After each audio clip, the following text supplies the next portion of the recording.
ಬಾಗಲಕೋಟೆ ಜಿಲ್ಲೆಯ ಜಮಖಂಡಿ ನಗರದಲ್ಲಿ ದುರ್ಘಟನೆ.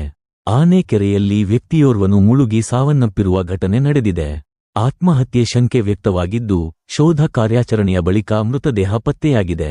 ಜಮಖಂಡಿ ನಗರದಲ್ಲಿರುವ ಅರಣ್ಯ ಇಲಾಖೆ ಸಮೀಪದ ಆನೆಕೆರೆಯಲ್ಲಿ ವ್ಯಕ್ತಿಯೋರ್ವನು ಜಿಗಿದು ಆತ್ಮಹತ್ಯೆ ಮಾಡಿಕೊಂಡಿರುವ ಶಂಕೆ ವ್ಯಕ್ತವಾಗಿದೆ. ಮೃತ ವ್ಯಕ್ತಿಯನ್ನು ಜಮಖಂಡಿ ತಾಲೂಕಿನ ಕಡಪಟ್ಟಿ ಗ್ರಾಮದ ಸುಮಾರು 30 ವರ್ಷದ ಚನ್ನಪ್ಪ ಕಲ್ಲಪ್ಪ ಗಲಗಲಿ ಎಂದು ಗುರುತಿಸಲಾಗಿದೆ. ಕೆರೆಯ ಬಳಿ ಬಟ್ಟೆ ತೊಳೆಯುತ್ತಿದ್ದ ಮಹಿಳೆಯರು ಘಟನೆ ಗಮನಿಸಿ ತಕ್ಷಣ ಸ್ಥಳೀಯರಿಗೆ ಮಾಹಿತಿ ನೀಡಿದ್ದಾರೆ. ಬಳಿಕ ಸ್ಥಳೀಯರು ಪೊಲೀಸರಿಗೆ ಮಾಹಿತಿ ನೀಡಿದ್ದಾರೆ. ಮಾಹಿತಿ ಪಡೆದ ಜಮಖಂಡಿ ಶಹರ ಪೊಲೀಸ್ ಠಾಣೆಯ ಪಿಎಸ್ಐ ಅನಿಲ ಕುಂಬಾರ ಹಾಗೂ ಸಿಬ್ಬಂದಿಗಳು, ಐಜಿ ದಾಶಾಳ ಪೊಲೀಸ್ ತಂಡ ಮತ್ತು ಅಗ್ನಿಶಾಮಕ ದಳದ ಸಿಬ್ಬಂದಿಗಳು ಸ್ಥಳಕ್ಕೆ ಆಗಮಿಸಿ ಶೋಧ ಕಾರ್ಯಾಚರಣೆ ಆರಂಭಿಸಿದರು.